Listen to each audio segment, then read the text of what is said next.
अस्सलामुअलैकुम दोस्तों, बहुत बहुत स्वागत है, इस्तकबाल है आपका अबरीन एकेडमी में। आज हम क्लास 8 का डे 13 का निसाब पढ़ने वाले हैं। तो आइए दोस्तों शुरू करते हैं।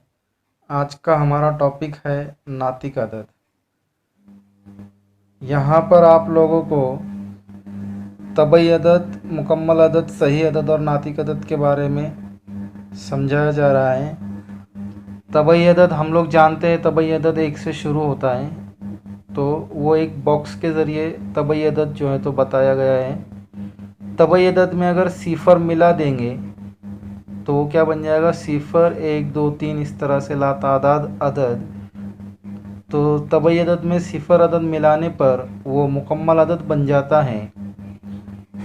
इसी तरह मुकम्मल अदद और तबई अदद, इनमें मनफी अदाद मिलाने से वो सही अदाद बन जाते हैं। इसलिए यहाँ पर तबई अदद, मुकम्मल अदद और सही अदद, इन तीनों को एक बॉक्स के ज़रिए बताया गया है। और इन्हीं अदद में, मतलब तबई अदद, मुकम्मल अदद और सही अदद में कसर वाली अदद मिला देने से वो नातिक अदद बन जाती हैं। इसलिए इन सब को एक बॉक्स से बताया गया है, तबई अदद, मुकम्मल अदद, सही अदद और नातिक अदद। इससे ये ज़ाहिर होता है कि तबई अदद जो है वो 1 से शुरू होते हैं। मुकम्मल अदद, तबई अदद में सिफ़र मिलाने से वो मुकम्मल अदद बन जाता है। मुकम्मल अदद में मनफी अदद मिलाने से वो सही अदद बन जाता है।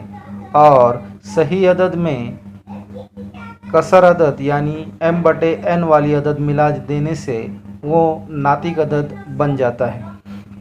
इसी के ऊपर कुछ मिसालें हैं, वो आप लोगों को हल करना है। पहली मिसाल है -3।